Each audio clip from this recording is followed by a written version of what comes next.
नमस्कार, स्वागत है आपके हमारे यूट्यूब चैनल कथाओं की दुनिया में। आज मैं आपके लिए सावन के सोमवार की कथा लेकर आई हूँ। तो चलिए आइए कथा प्रारंभ करते हैं। एक समय श्री महादेव जी पार्वती के साथ भ्रमण करते हुए मृत्यु लोक में अमरावती नगर में आए। वहाँ के राजा ने शिव मंदिर बनवाया था, जो कि अत्यंत भव्य और रमणीक तथा मन को शांति पहुँचाने वाला था। भ्रमण करते समय शिव पार्वती भी वहाँ ठहर गए। पार्वती जी ने कहा, हे नाथ, आओ आज इसी स्थान पर टोसर पासे खेलें। खेल प्रारंभ हुआ। शिव जी कहने लगे, मैं जीतूंगा। इस प्रकार उनकी आपस में वार्तालाप होने लगी। उस समय पुजारी जी पूजा करने आए। पार्वती जी ने पूछा, पुजारी जी बताइए, जीत किसकी होगी? पुजारी बोला, इस खेल में महादेव जी के सामने कोई दूसरा पारंगत नहीं हो सकता, इसलिए महादेव जी यह बाजी जीतेंगे। परंतु उल्टा जीत पार्वती जी की हुई। अतः पार्वती जी ने पुजारी को कोढ़ी होने का श्राप दिया कि तूने मिथ्या भाषण किया है। अब तो पुजारी कोढ़ी हो गया।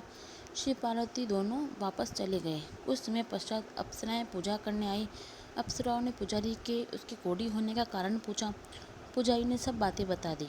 अप्सराएं कहने लगी, पुजारी जी, आप 16 सोमवार का व्रत करें तो शिव जी प्रसन्न होकर आपका संकट दूर करेंगे। पुजारी जी ने अप्सराओं से व्रत की विधि पूछी। अप्सराओं ने व्रत करने और व्रत के उद्यापन करने की संपूर्ण विधि बता दी। पुजारी ने विधिपूर्वक श्रद्धा भाव से व्रत प्रारंभ किया और अंत में व्रत का उद्यापन भी किया। व्रत के प्रभाव से पुजारी रोग मुक्त हो गए। कुछ दिनों बाद शंकर पार्वती जी पुनः उस मंदिर में आए तो पुजारी जी को रोग मुक्त देखकर पार्वती जी ने पूछा, मेरे दिए हुए श्राप से मुक्ति पाने का तुमने कौन सा उपाय किया? पुजारी जी ने कहा, हे माता, अप्सराओं द्वारा बताए गए 16 सोमवार के व्रत करने से मेरा कष्ट दूर हुआ है।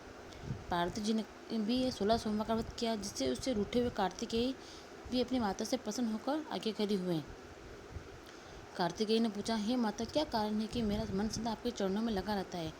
पार्वती जी ने कार्तिकेय को 16 सोमवार के व्रत का महात्म्य तथा विधि बताई। तब कार्तिकेय ने भी इस व्रत को किया तो उनका बिछड़ा हुआ मित्र मिल गया। अब मित्र ने भी इस व्रत को अपने विवाह होने की इच्छा से किया। फलतः विदेश गया।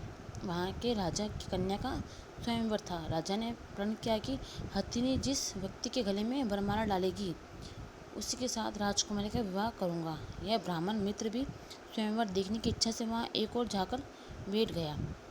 हथिनी ने इसी ब्राह्मण मित्र को माला पहनाई तो राजा ने बड़ी धूमधाम से अपनी राजकुमारी का विवाह उसके साथ कर दिया। तत्पश्चात दोनों सुखपूर्वक रहने लगे। एक दिन राजकन्या ने पूछा, हे नाथ, आपने कौन सा पुण्य किया जिसने हथिनी ने आपके गले में वरमाला पहनाई?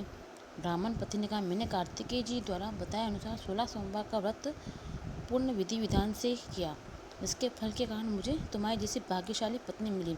अब तो राजकन्या ने भी सत्य पुत्र प्राप्ति के लिए व्रत किया और सर्वगुण संपन्न पुत्र प्राप्त हुआ। बड़े होकर पुत्र ने भी राज्य प्राप्ति की कामना से 16 सोमवार का व्रत किया। राजा के देवलोक होने पर इस ब्राह्मण कुमार को राजगद्दी मिली, फिर भी वह इस व्रत को करता रहा। एक दिन उसने अपनी पत्नी से पूछा, सामग्री शिवालय ले चलने को कहा, परंतु उसके ने पूजा सामग्री अपने दासियों द्वारा भिजवा दी। जब राजा ने भोजन समाप्त किया तो आकाशवाणी की, हे राजा, तुम इस पत्नी को त्याग दो, नहीं तो राजपाट से हाथ धोना पड़ेगा। प्रभु की आज्ञा मानकर उसने अपनी पत्नी को महल से निकाल दिया। तब वो अपने भाग्य को कोसती हुई एक बुढ़िया के पास गई और अपना दुखड़ा सुनाया तथा बुढ़िया को बताया, मैं भोजन सामग्री राज्य के अनुसार शिवालय में नहीं ले गई और राजा ने मुझे निकाल दिया। बुढ़िया ने कहा, तुझे मेरा काम करना पड़ेगा। उसने स्वीकार कर लिया। तब बुढ़िया ने सूत की गठरी और सिर पर रखी और बाजार भेज दिया। रास्ते में आंधी आई तो सिर पर रखी गठरी उड़ गई। बुढ़िया ने डांटकर उसे भगा दिया। अब रानी बुढ़िया के यहाँ से चलते चलते एक आश्रम में पहुंची। गोसाई जी उसे देखते हुए समझ गए कि वह उच्च घराने की अबला विपत्ति की मारी है। वे उस धैर्य बंधाते हुए बोले, बेटी, तू मेरे आश्रम में रह, किसी प्रकार की चिंता मत कर। रानी आश्रम में रहने लगी, परंतु जिस वस्तु को वह हाथ लगाती वह वस्तु खराब हो जाती है। यह देखकर गोसाई जी ने पूछा, बेटी, किस देव के अपराध से ऐसा होता है?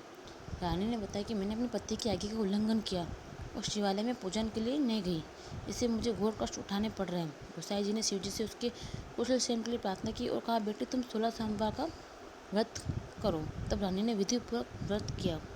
व्रत के प्रभाव से राजा को रानी की याद आई और दूतों को उसकी खोज में भेजा। आश्रम में रानी को देख दूतों ने राजा को बताया। तब राजा ने यहाँ जाकर गोसाई जी से कहा, महाराजा, यह मेरी पत्नी है, मैंने इसका त्याग कर दिया था, कृपया इसे मेरे साथ जाने की आज्ञा दे।